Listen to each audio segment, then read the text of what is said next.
তাই না? মানুষ আসলে যতটা আপন সাজে ততটাও আপন নয়। হাসতে নিজে শেখো, কারণ কাঁদতে তো সবাই শিখিয়ে দেবে। তোমার ভালোবাসাটা মিথ্যে হলেও অভিনয়টা কিন্তু পারফেক্ট ছিল। নীরবতা অনেক কথা বলে, যা বোঝার ক্ষমতা সবার থাকে না। একবার বিশ্বাস ভেঙে গেলে সরি কোনো কাজে আসে না।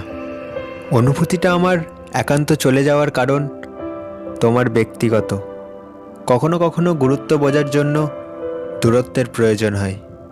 বেকার ছেলেটাও একদিন ভালো চাকরি পেয়ে যাবে, শুধু পাবে না হারিয়ে যাওয়া ভালোবাসাটা। একা থাকতে শেখো বন্ধু, কষ্ট কমে যাবে অনেক। জীবনের একটা গল্প লিখতে বসলাম, দুঃখগুলো লেখা শেষ, কিন্তু যখনই সুখ লিখতে যাব ঠিক তখনই কলমের কালি শেষ। এটাই জীবন।